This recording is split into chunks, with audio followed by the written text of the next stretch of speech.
The Mandalorian Season 2 Episode 4 has finally been released on Disney+, and with it we were taken back to the familiar lava world of Nevarro, where we got some very deep and mysterious connections to Snoke, Palpatine, and even some of the darker stories from the old expanded universe. So I'm going to break down everything that went down in the episode and how it connects to the other Star Wars TV series and films. Before we get into it, make sure you absolutely extract the midichlorians out of the subscribe button for more awesome Mandalorian Season 2 content. To start off the episode, we begin right back inside of the Razor Crest, leaving the water moon of Trask from the last episode.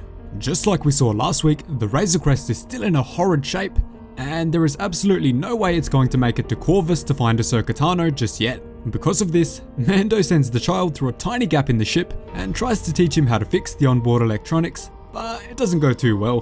Following this, we almost get a second face reveal from the Mando as he sips his soup, and the child is incredibly curious to see who exactly is under the helmet. There is also a scene right after this where the two are sipping their meals at the exact same time, really demonstrating just how closely the two have now bonded as part of the same Mandalorian clan, Clan Mudhorn. After this, we return swiftly back to Nevarro and enter the old Children of the Watch covert, where we see the traditional Mandalorian mythosaur skull marking the entrance.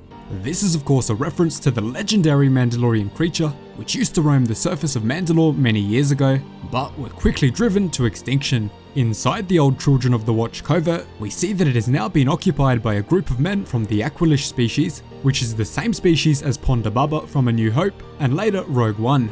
We then quickly cut straight to Cara Dune rushing inside of the building, terrifying the Aqualish before one of them screams, "It's the Marshal." This is a nice little reference to Cobb Vanth from episode 1, who of course was the Marshal of Mos Pelgo, just like Cara Dune is now the Marshal of Nevarro. Cara Dune quickly cleans the Aqualish up and collects all of the precious metal that they have stolen, ready to return them to their rightful owners. Din Djarin then arrives back on Nevarro for the first time in a long time, landing the Razor Crest down before being greeted by Greef Karga and Cara Dune. The two are incredibly excited to see the child again, but of course the Razor Crest is in dire need of proper repairs, prompting Greef Karga to get two of his repairmen on the job. Also, there is a statue of IG-11 placed in the center of the town, which is an awesome little memorial to his sacrifice last season. One of the engineers that is working on the Razor Crest is actually from the planet Mimban, which is where Han Solo fought in Solo: A Star Wars Story, and was also where the Mudjumpers fought during the Clone Wars. Make sure you remember this engineer also, as he will be very important later on. As the group move into the city, Mando and Greef Karga drop the child off at a local school, which is just hilarious. Inside, they are learning about the trade routes of the galaxy, like the Corellian Run and the Hydean Way, but the child has no interest in this, and instead steals a nearby kid's macaroons using the Force. Again, absolutely hilarious. Following this, we get the reappearance of the Mythrol from The Mandalorian Season 1, Episode 1, who is now working as a bookkeeper for Greef Karga. As soon as the Mythrol sees the Mando, he is of course terrified because of their last encounter, and we see a thin blue mist rush out of his throat. This is of course a trait of the Mythrol species, but also a reference to the last time we saw him in Season 1, where the Blue Man told Din Djarin, if you've never seen a fledgling Mythrol evacuate their thorax, you're a lucky guy. Following this, the Mythrol says he's happy to no longer be frozen in carbonite, and says, "I still can't see out of my left eye," which is a reference to Han Solo's blindness from Return of the Jedi after he was frozen in carbonite in The Empire Strikes Back.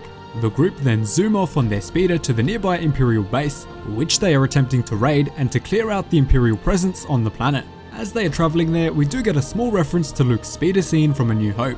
As they arrive at the base, the group quickly realise that all of the control panels have been melted away by the planet's harsh lava, meaning they have to cut their way in. Greef Karga orders the Mythrol to cut the door with his flange cutters, which look very similar to and could be a reference to the F-187 fusion cutters that the clone engineers used in the original Battlefront games and the Clone Wars comics.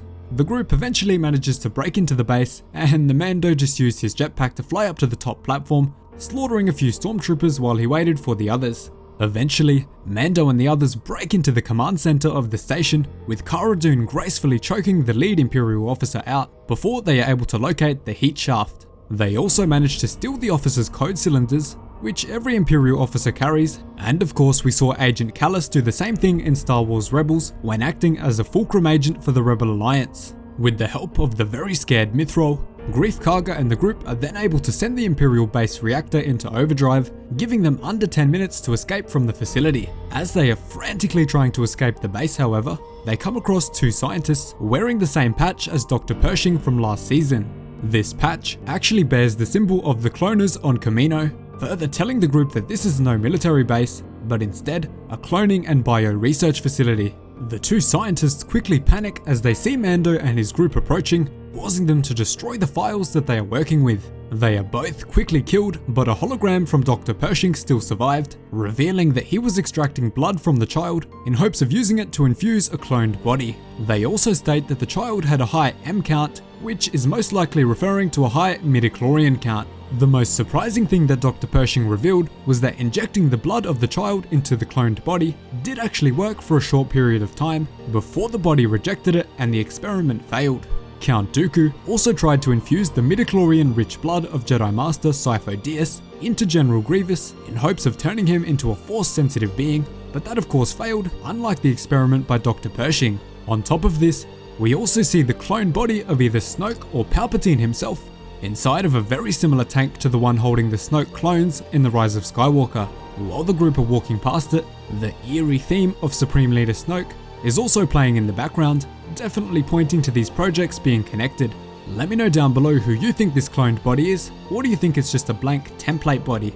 Because of the impending reactor overload, which is very close to taking place, the group have no time to stop and think about the situation, causing them to rush out of the building and onto the vehicle called the Marauder, which was parked outside earlier in the episode. Following this, a massive chase erupts, with the scout troopers on their swoop bikes racing to stop the Marauder from escaping. After the swoop bikes are successfully defeated, unfortunately, the next wave arrives, this time TIE fighters and TIE Outlanders. Greef, Kara and the Mythrol are in serious trouble, but the Mando comes zooming in to rescue them with the Razor Crest, with the child also on board. Mando engages in a massive one-on-one dogfight with the TIE pilot, eventually coming out on top after an intense battle.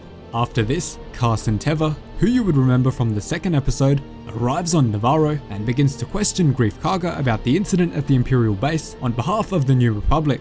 Greef of course doesn't answer many questions, causing Teva to move on to Cara Dune. We did also get Coruscant and Chandrila name dropped here however, which is one of the first times Coruscant has been mentioned in this time period.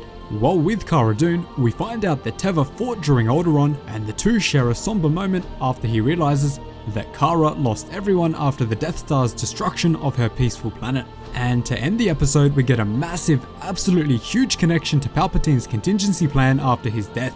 We first cut to Gideon's Imperial Arquitens class light cruiser and find out that the Mimbanese engineer from earlier was actually a spy for Moff Gideon's Imperial remnant who has placed a tracker on the Razor Crest, obviously placing Ahsoka in extreme danger for the next episode. We then cut straight into a specialized science room where Moff Gideon and his scientists are inspecting a group of what looks to be Imperial Dark Troopers from Star Wars Legends.